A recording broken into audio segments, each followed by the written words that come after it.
Hello and welcome. Today we've got Michelle Fielding, and she says on Sunday that we need to do an urgent interview regarding Ukraine, Putin, Trump, the deep state, and much more. We haven't even had a coffee. Now, just before we begin, you can subscribe to our Telegram channels and to nicholasveniamin.com for my free email updates. And if you're watching this for the first time on YouTube, I will leave the link below in the description for the full interview. Unless, of course, myself and Michelle can choose our words wisely due to the insane censorship that's happening right now. Michelle, thank you for joining me. How are you and what have you been up to? Hello, Nick. So recently I've been down to Southampton to meet the people there that are the truthers and the spiritual groups. And they do the stand in the park every Sunday. And they've made a really big group there of over 70 people. And so I was invited to one of their lunches a week ago, and I met lots of really interesting people, including AJ Roberts, who you've had on your show this week, and lots of others. So it was a really, really nice time to meet up with everyone. That's really nice. So I've been having a very interesting week, interviewing many interesting people. And one of the very interesting people that I've been interviewing was Elon Fountain. Yeah. He says, after there's been so much confusion about what's really going on, because obviously even the alternative media like RT News on television and Fox News, they all have to play the optics. And we're all confused that Putin is this bad person when Elon Fountain confirmed that he's attacking strategically the deep state out of Ukraine. Now, you say that you've been channeling. You've been doing lots of channeling before. I just want to remind the viewers that you said Biden would be inaugurated, and he was, and nobody knew that, and everyone trolled you at the time, and you were right. And you also said that Facebook would rebrand 8 months ago, and only a few months up before now, they rebranded. So you're absolutely right. So now I'm taking this channeling more seriously because it wasn't something that I bought into before. So why don't you give us a short presentation about the channeling you've been doing lately with Starlink and Ukraine and what's really going on with Putin and the white hats and Trump? And I'm going to sit back like a student and listen to you, and I'll be taking notes down. Okay. So obviously once this erupted a few days ago, I had an awful lot of people contacting me because they don't really understand what's going on right now. And so I had to have a crash course in Russian politics and particularly the Ukraine. And I have to give credit to Charlie Ward, who helped me yesterday he spent quite a lot of time with me just explaining to me the Russian setup, basically the political setup. Because if I don't have that clear in my mind, I don't know what questions to ask. So I then prepared all the questions, and then at 2 a.m. this morning, they were ready to give me some answers. So I've actually been channeling through the night. So between 2 and 5 a.m. I've been channeling. So I'm hoping that what they've given me today will help to make things a lot clearer for people. Okay. So as everybody knows, I'm not a political commentator in the respect that I'm not an expert in politics. My background is I'm a spiritual teacher and coach. But for some reason, since everything has happened over the past 2 years, they do like to give me some military downloads, as people like to call it. So I wanted to ask them what's going on with the Ukraine. And I started by asking them, is this a war in the traditional sense? Or is it really about something else? I.e., is it about the deep state, as your friend Elon Fountain has been saying?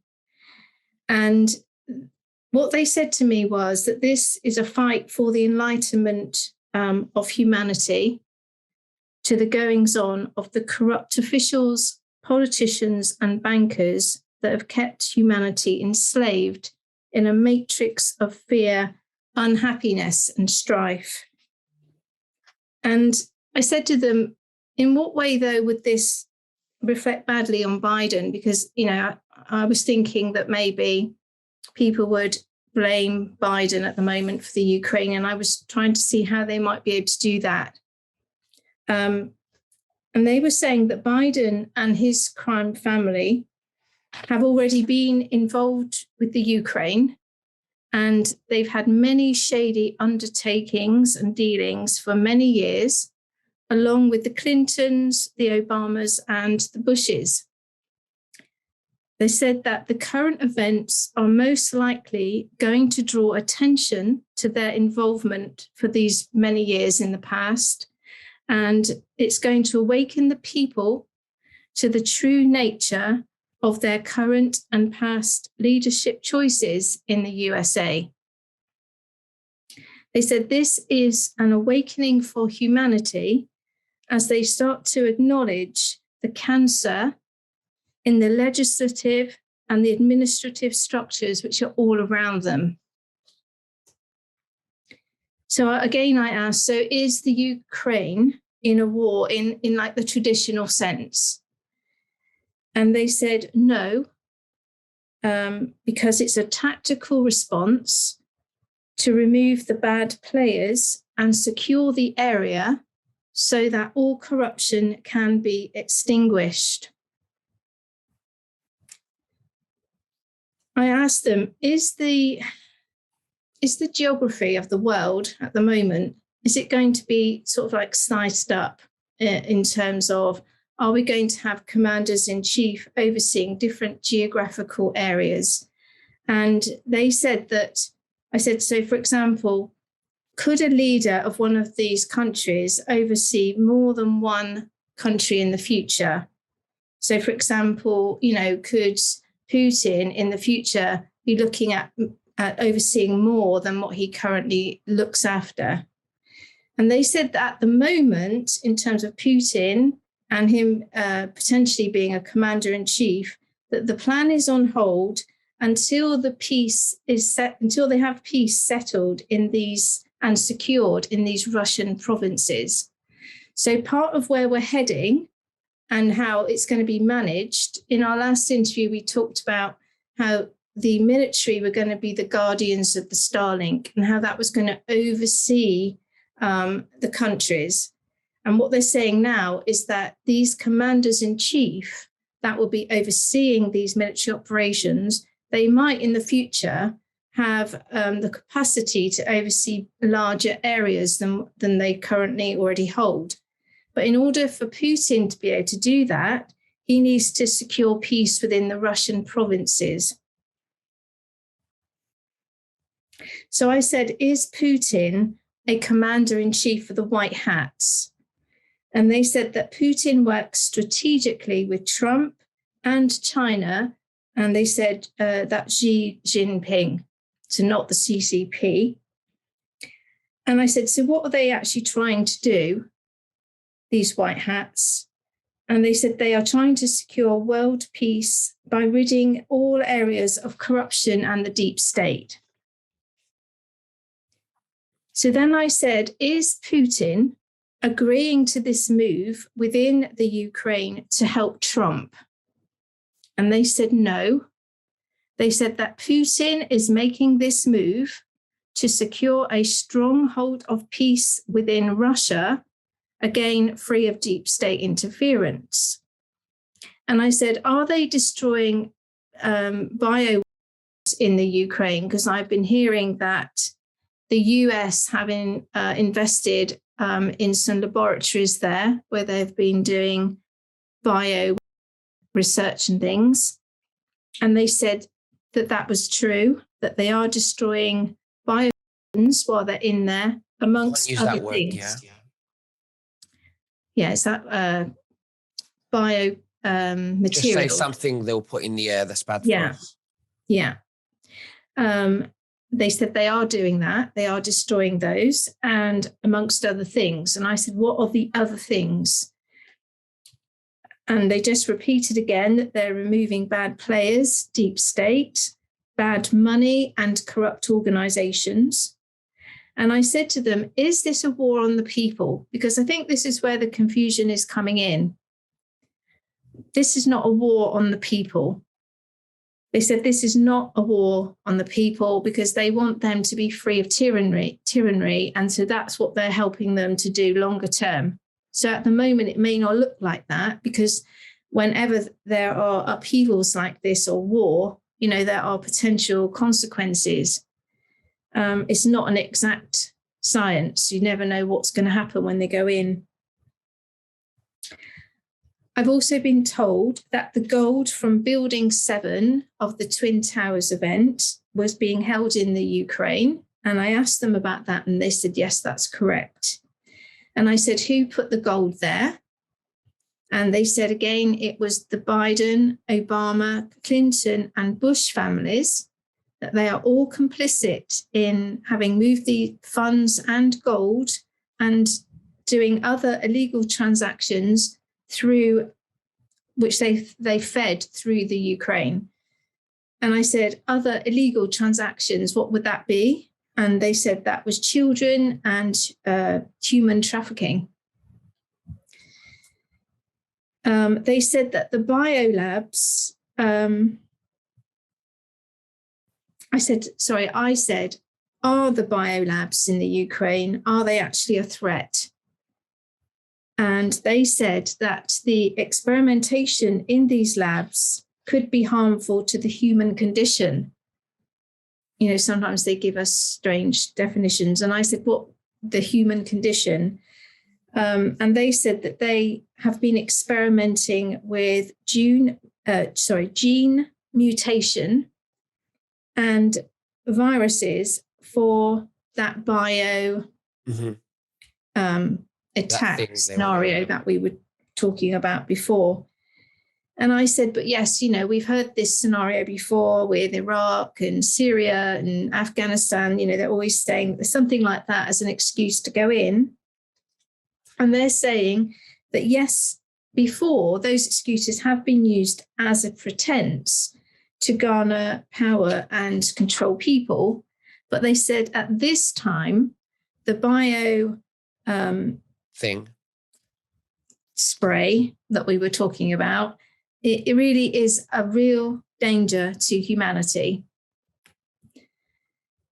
And then I asked them, so what are the white hats actually, what's their plan with regards to the Ukraine? And interestingly, they said the white hats did not order a full-scale attack or a war, but their aim actually longer term and overall is to secure peace like worldwide. So I said, is Putin a white hat? And they said he is. And I said, but he's ordered this war. And we're saying that the white hats, their aim is to secure world peace. And I'm saying, so, if Putin's a white hat, why is he supposedly ordering war? And they said, in the traditional sense, this is not actually a war. They're saying it's a way to quickly neutralize the threats within the Ukraine, which are being used against the people. They're saying that also the deep state have been controlling not just Kiev, which is the capital of the Ukraine, but they did say the deep state are also controlling other areas around Russia. They mentioned Zagreb a couple of times and other locations. So this is not just one area where this is a problem. I then wanted to know why the Ukraine were not in NATO and why Putin was trying to stop them from joining NATO. And they said that in the future, a new peace or military plan is being developed worldwide using the Starlink infrastructure. And we've talked about this before in our previous interviews. And they're saying that the military will oversee the process of peace worldwide in the future. And so NATO, in the longer term, will be outdated. It'll be an outdated military practice. And they're saying that Putin is trying to move people onto the new structure. So he's trying to get them onto this new Starlink structure where they sign into a treaty of peace, and then it's overseen by these commanders in chief, and where the people have everything devolved back to them. And if people don't understand this or are hearing it for the first time, Nick and I have talked about this in our past two interviews in detail, so you could go back and understand that more clearly. They're saying this, what's going on right now, regardless of what you're seeing on the mainstream media, is not about ethnic cleansing or religion. It is purely about ridding the corruption and the deep state from all Russian territory. So then I wanted to ask, is the Ukraine officially part of the Russian territory? Because we used to have something called the USSR. And then in 1991, everything was devolved and everyone was given their individual sovereignty. So it used to all belong to the USSR, and now it's devolved into separate kind of states and countries. And so I wanted to know, is the Ukraine officially part of the Russian territory now that that devolved situation has happened since the USSR? And they said yes and no. They said the Ukraine was independent on the whole after the dissolution of the USSR, but it has continued to receive financial aid from Russia. So Russia, to the greater extent, wants the Ukraine to run independently, but because it's being controlled by these deep state forces and these corrupt officials, then it's necessary for Putin to go in, and under the White Hat plan, they're trying to correct this. So if you think of it like, the way that I think of it is like in the UK, we have Scotland and Wales, and they have devolved governments. They make their own decisions within those locations, but they still fall within the entire cake called the UK. And so I think it's similar, that Russia has got these parts, like we've got Scotland and Wales, but overall, it still falls under Russia as a whole. So what the White Hats are trying to do, they are trying to implement this worldwide plan of peace, and they're trying to get everything reassigned, get all the countries in line with a peace plan, and then reassign it all to Starlink through these peace treaties. And so Putin, it would seem, is going in to get everything lined up. So in our previous interviews, they've given me a statistic that 75% of everybody was already signed in, and that 25% weren't. And so if the Ukraine are not signed in, or not in a position to be signed in a peaceful way without corruption, then they could be holding up the cake called Russia.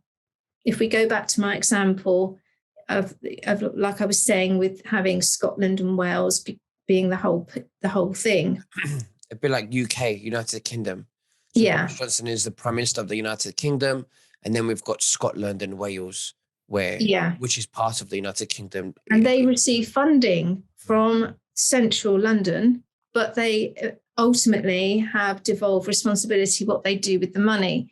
But in a situation where perhaps they were being controlled or something was getting out of hand, then obviously Boris Johnson would still have the authority to go in and sort that out. And so I think that is what's going on with the Ukraine, because officially, I think that the Ukraine still falls under that entire Russian territory. So then I wanted to ask, will the world be sliced up differently once we get this new worldwide peace plan in place, when we get the Starlink all running and all the countries in a peaceful place? will the geography of the world be sliced up differently so that it'll be overseen in a different way? And they said that the new worldwide peace plan will see the military as guardians of peace, and in coordination with the Starlink, the geographical areas will be overseen by a commander-in-chief. There will not be a need for presidents or prime ministers, as the power will be devolved to the people. This is the overview of the plan in action in the Ukraine. Eventually, the people will have more power. So they're going through a difficult time right now, but essentially they don't have the full power that they're entitled to. So then I asked how many commanders-in-chief will oversee this entire world peace plan in the end. And they said that it is currently anticipated that the world will be divided up and overseen strategically by between 6 and 8 commander-in-chiefs. And I said, will the land masses be divided up differently to accommodate like all these changes that are going on right now? And they said, yes. And I said, can they explain? And they said that the land masses, like Europe, may in the future be brought together and overseen by one commander-in-chief.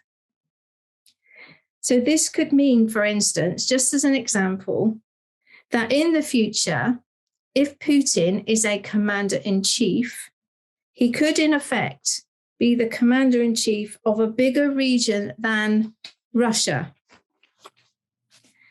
And they are saying that it may not be officially called Russia in the future.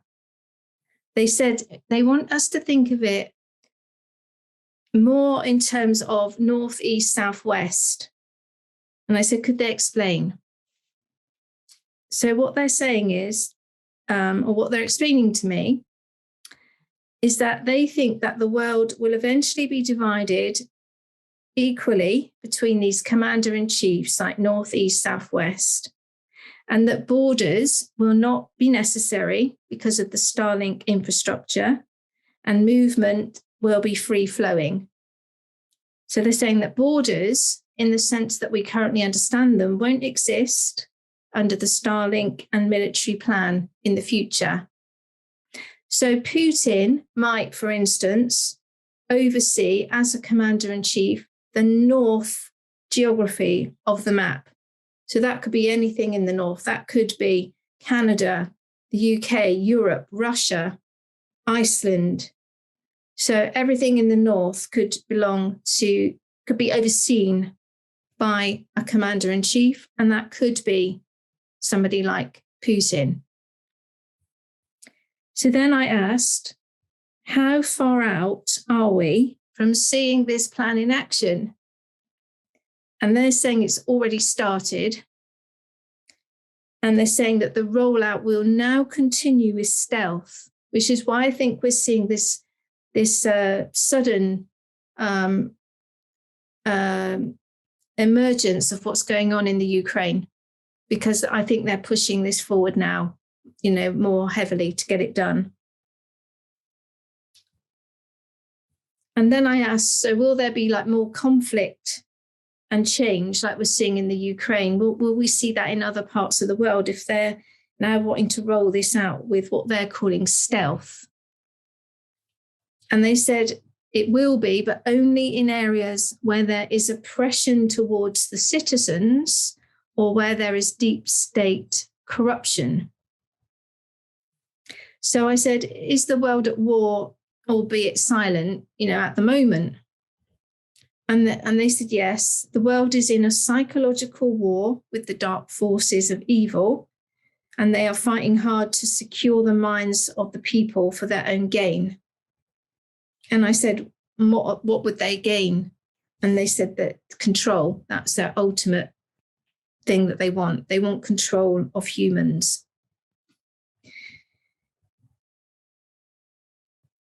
So I said, would the consequences to the world have been greater if someone like Putin or anyone else had not gone into the Ukraine. And they said the Ukraine is part of a strategic military plan, so they're repeating themselves, worldwide to secure peace and freedom longer term for its citizens. They then gave a warning to the citizens of Ukraine. And they said this in big capital letters. They said to me to say to the citizens of the Ukraine to stay indoors. They said, let the military do what it needs to do. And stay indoors so you can keep safe and they can go in and get the job done. I said, will the actions of Putin be replicated in other parts of the world to secure peace under this new worldwide military plan? And they said, at this moment in time, there are no more operations on the scale of Ukraine that are foreseen at this moment. So I said, so operations are possible, but not on such a large scale as the Ukraine. And they said, yes. Mm-hmm.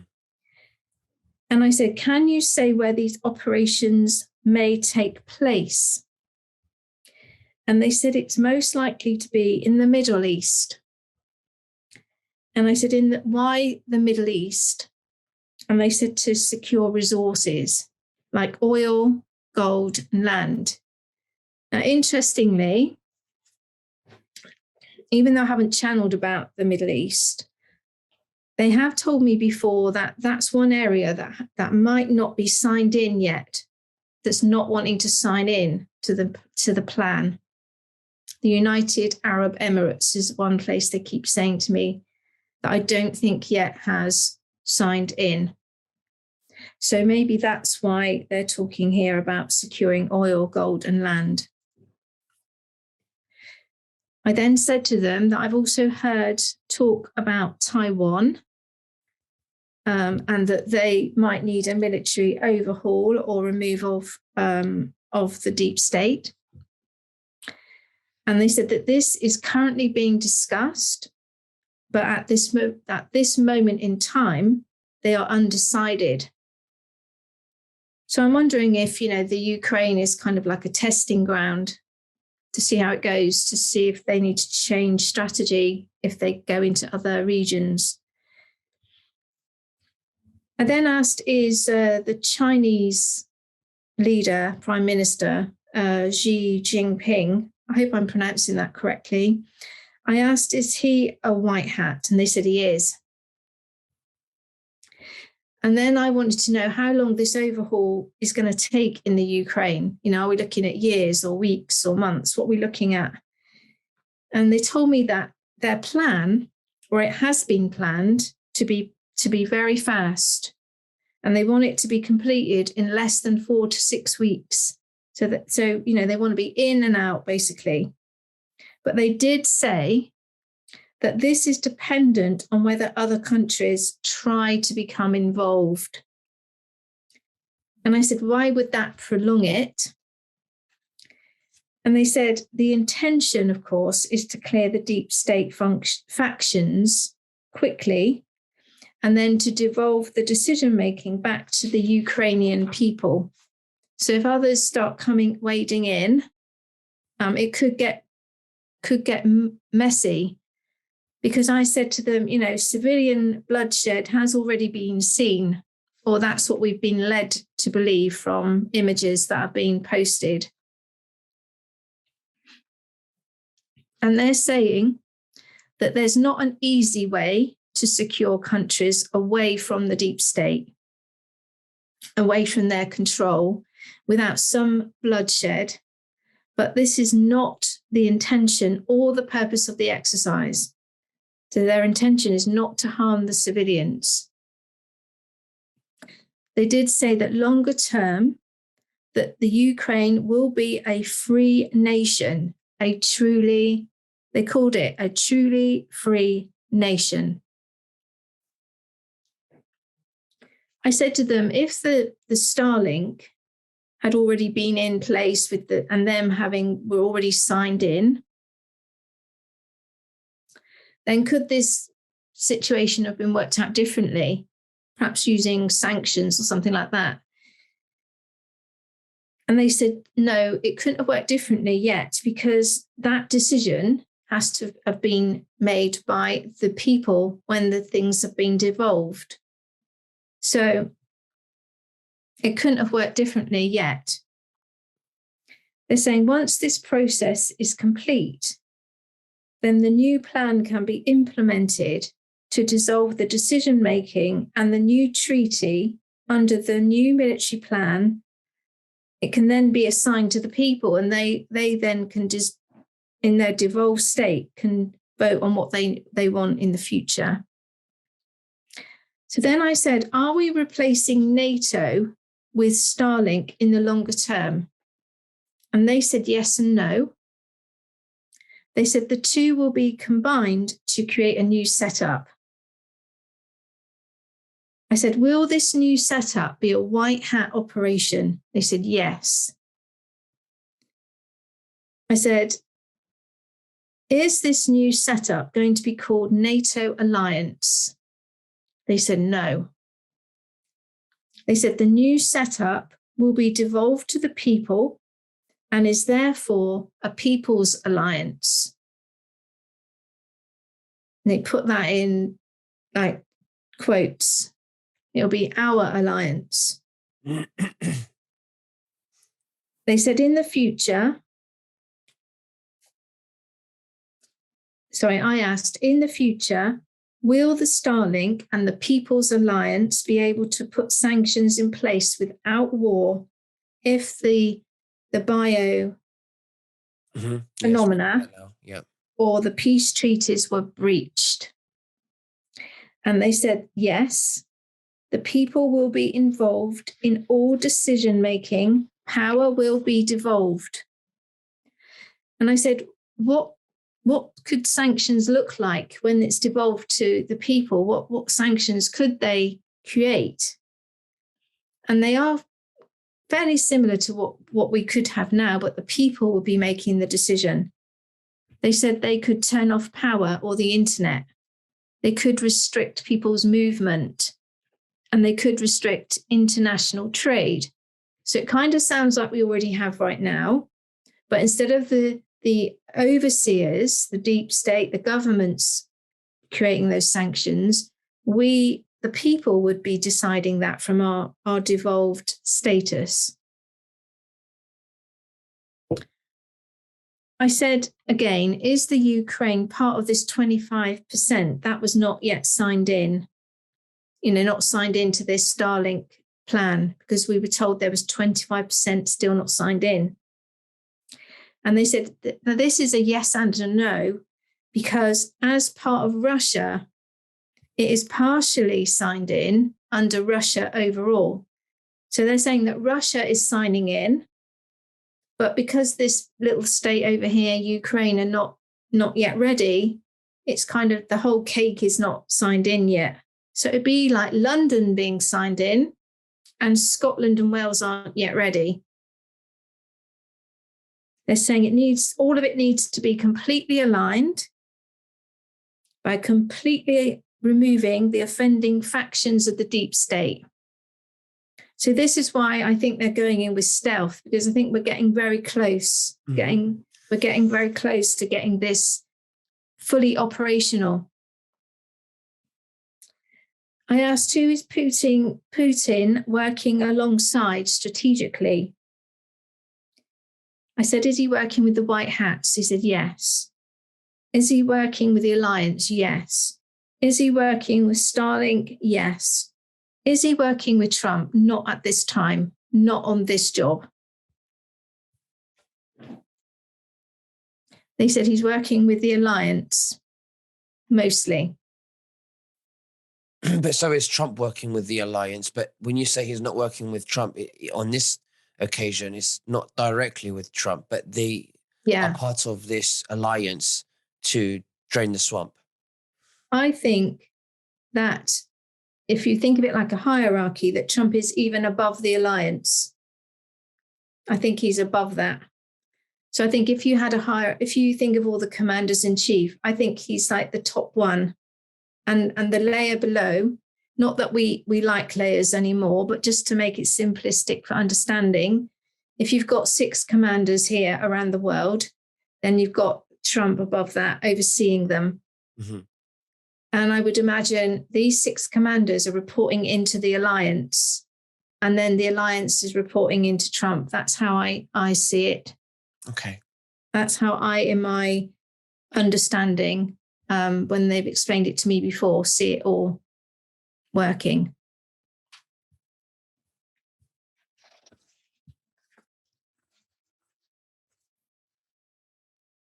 And I wanted to look at the Ukrainian president, Volodymyr Zelensky. I hope I pronounced that correctly. I wanted to know if he's a white hat, and they said, no, he's not. They said he's not a white hat or a black hat. Actually, he's neutral. They said he is working with good intention towards the Ukrainian. No, then I asked, is he working with good intention towards the Ukrainian people, or has he been? And they said, no, he hasn't. And that he was also illegally installed into that position of prime minister by the deep state, probably through, fraudulent election, I would imagine. So I said, will this Volodymyr Zelensky, will he be removed by Putin?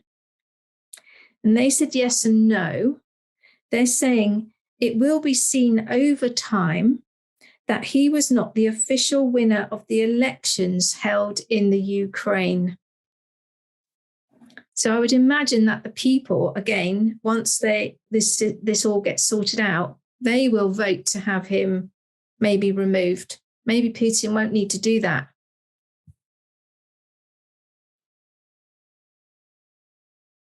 Then I wanted to know about, I'm going back now to the US and their involvement in the Ukraine before Trump. So things like Nancy Pelosi, Adam Schiff, John Kerry, Joe Biden, and there are possibly others.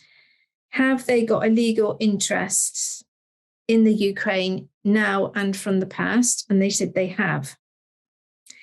And I had seen something about power companies and energy. And they're saying that these people don't have interest in it, but I think their children do. So that's because they always answer me, very correctly. So they're saying they don't actually have interest in the power and the energy, but their children possibly do. I said, do they have illegal interests in gold and money in the Ukraine? And they said, yes. And do they have interests in other things like the bio research that we've been talking about? And they said, yes.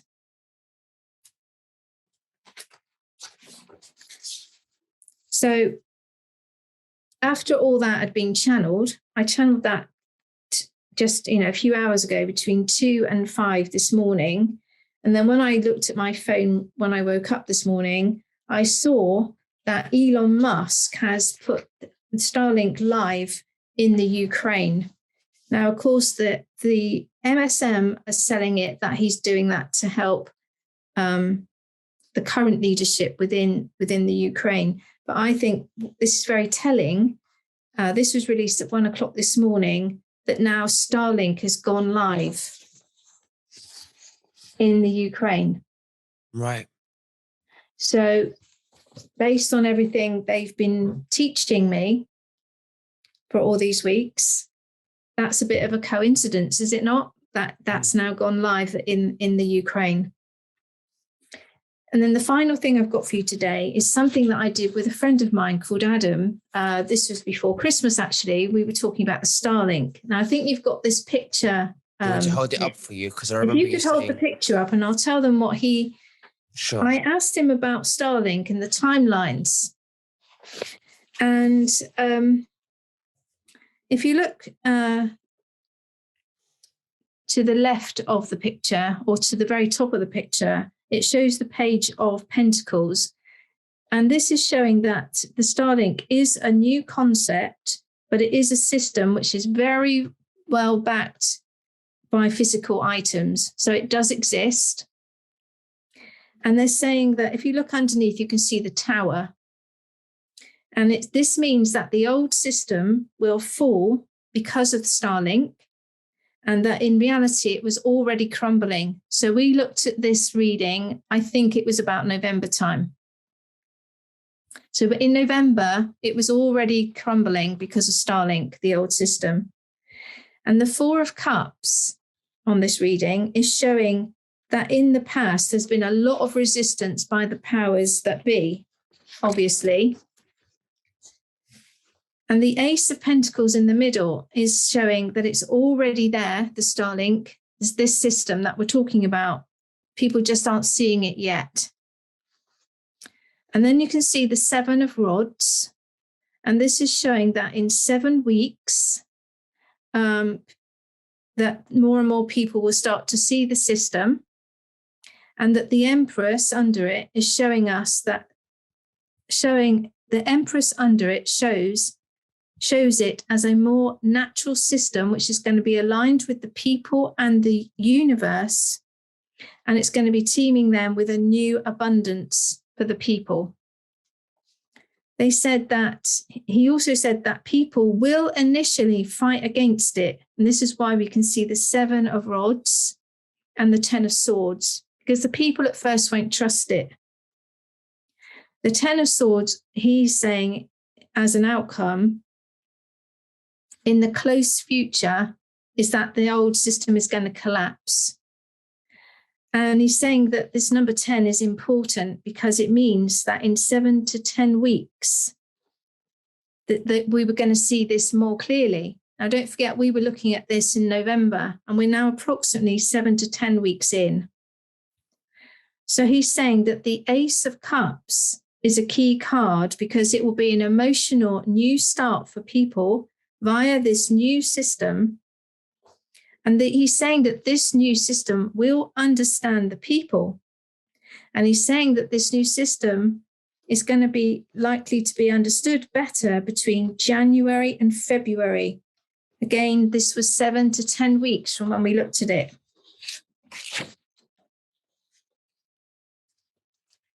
He's saying again that the old system needed to collapse.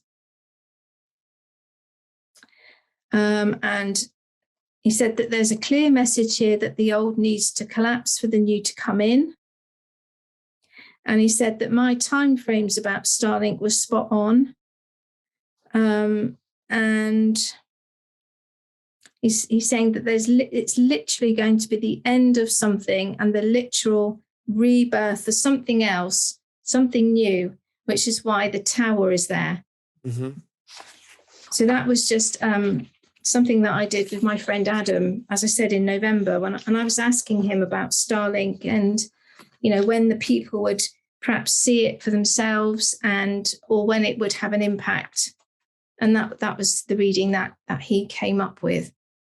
So okay. I hope that information is interesting. That was very interesting. It was very detailed. Thank you so much. Now, you mentioned that there will be commander-in-chiefs governing, I don't want to use the word governing, but commander-in-chiefs in the divisions. You said that the world will be sliced in north, west, east, and, south, southwest, south, north, east, and west. And, how do you, when you say the governments will step down, then versus commander-in-chiefs, how do you explain that? Because you've mentioned that all the governments around the world will step down, but really we will still have some kind of governments being commander-in-chief. How can you explain that a little bit more? Because it sort of contradicts each other. The military are there to provide for the people. They don't operate under policy. They're not for liberals or Democrats, liberals, Democrats, Republicans. They're not supposed to take sides. They're supposed to be there for the people. So under the new system, the people will have a devolved responsibility to vote for policy and not people. So they will decide what they want in their local towns and countries from their quantum voting system. And the military would just be overseeing the aspects of what hold it all together, which is the Starlink. That would be the system that we talk to. They won't be imposing anything on us. Mm-hmm. They're just the overseers. Mm-hmm. So it won't be like we have now, where we have people sitting in government or parliament, and we vote them in. And then once they're in, they do whatever they like. And then once they're there, we're stuck with them for 4 to 8 years. Now we're going to be deciding, each and every one of us, what we like the look of in terms of policy, and we'll be voting from our individual basis. And the Starlink system up here, which is the centralized system, will be the way that they hold it all together. And so the commanders can have larger geographical spaces, because we don't need all these layers of government and bureaucracy. It won't be necessary. So they could easily now oversee larger geographical spaces. So you're saying that the commander-in-chiefs, they won't be acting as governments, because the people that will be acting as governments will be the people, we the people. Yes, the we People's will be, Alliance. Yeah, they called it the Alliance. People's Alliance. So we will be in control, and they will just be overseeing the structure of it, the infrastructure. Okay. So what that means is, if, like I was explaining in previous interviews, if part of the cake somewhere else isn't abiding, say one other commander-in-chief, as example, steps out of line and allows their part of the north, south, east, west to start doing things like, say, a CCP situation where they start tracking the people and punishing them, then the rest of the commanders will be able to lock them out of the system, lock them out of the Starlink system. And the Starlink system will run everything, the internet, the hospitals, so the banking, you wouldn't want to be shut out of it. Mm-hmm. But that's how they will police it.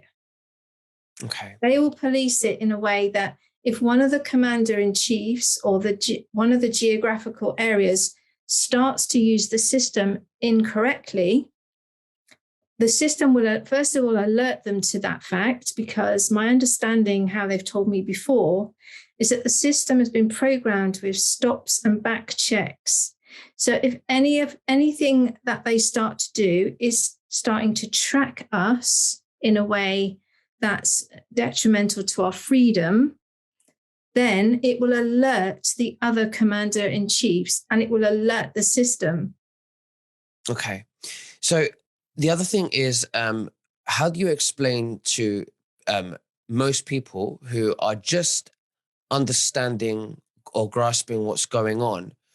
How do you explain to most people, especially the people in Ukraine, that there is a deep state? Most people don't even know that there is a deep state. They don't know what a deep state is. They have no idea how long they've been in power for. How do you explain that to them when you've said earlier that this is not a traditional war? This is in a way to get rid of the deep state, because normal people would think that, anyone that goes to war, it's not the solution. So how do you explain that? I think it's very difficult to explain it to people that don't understand what a deep state is. But a friend of mine who's visited Kiev, which is the capital of the Ukraine, in the past, has told me that in the capital there was all these flowers, loads and loads of flowers everywhere. And he said to the locals, why are there all these flowers everywhere? Because normally we see flowers if there's been a death, a memorial type thing.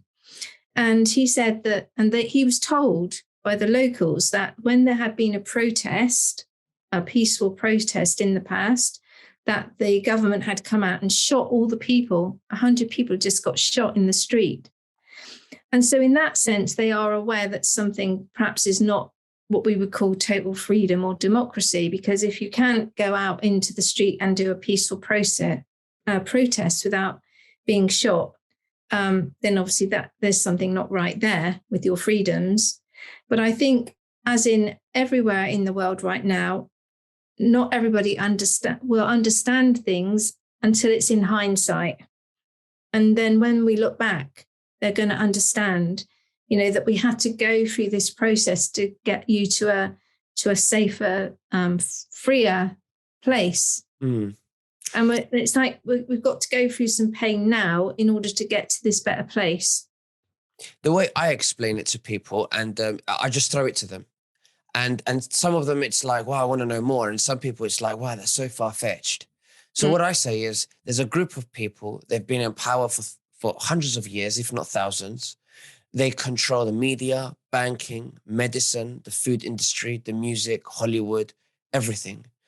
And we pay taxes to them. They control the royals, the Vatican, and they're evil. They want to enslave us in virtual chains like we have been.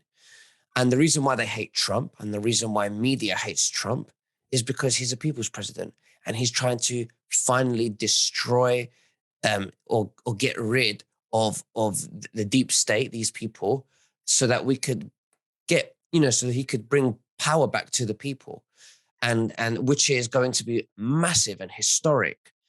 And they just can't believe it. They think it's just too fantastical, But when I say to them, well, if you were to tell the last generation of the black slaves that they were going to be freed, they too would think it would be fantastical. But we just happen to be at this point. And, cognitive dissonance is our worst enemy at the moment. We have to be open-minded. So that's what I say. And I just wanted to say that just in case people for the first time are listening, So that's a brilliant explanation of exactly what's going on. Absolutely. Now, so this is what's going on. So when we say Putin is strategically getting rid of the deep state, because they will do everything they can to stay in power. They don't care. These people torture. I don't want to say too much because we're on YouTube. Yeah. But they torture. They want to enslave us. They have no empathy. They are dark people. They will do everything to stay in power. So when you want to save a ship that's sinking, it's either if there's going to be some collateral damage to save the rest of the ship and the people in it, or everyone goes. And that's what's happening right now.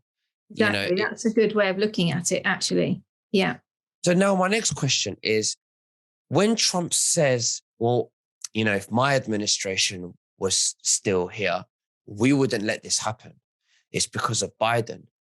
Is he playing optics, or is he saying, well, if it was my administration, if I was still in power, there wouldn't be a deep state in the Ukraine, and therefore we wouldn't need to be getting rid of them? Is that what he's saying? What do you think about that? Well, I think this is a brilliant way for him to show the people that Biden's not in control, and to make it look, and to put the pressure on Biden's administration right now. And who knows what it would have looked like if Trump had got in. It would have been a completely different situation, obviously. But I just think this adds power to Trump in the future and the new setup, because it's helping the people that we've just been talking about that aren't yet awake to what's going on, to see that Biden is just not in control of this situation. Absolutely. Well, that's been a very interesting interview, Michelle. Thank you so, so much for working hard and sharing that with us. We know how draining it is, channeling and tiring it is. So thank you so, so much. You really deserve a lot of credit for that. And to Charlie, who, Charlie Ward, who helped you with the Russian intelligence as well. So thank you to Dr. Charlie Ward. Is there anything else that you'd like to say to the viewers before we finish, Michelle? Yeah, Charlie helped me yesterday to understand the politics of it all, so that I could get the questions right in my mind. But the thing I just want to reiterate, which they said to me to say to the citizens of the Ukraine, is stay indoors, stay safe, and just let them go in and get the job done. Let them go in and get the job done. Okay. Well, thank you very much, Michelle, and we'll speak to you very soon. And God bless you all, and have a great Sunday. Bye-bye. Thank you for having me.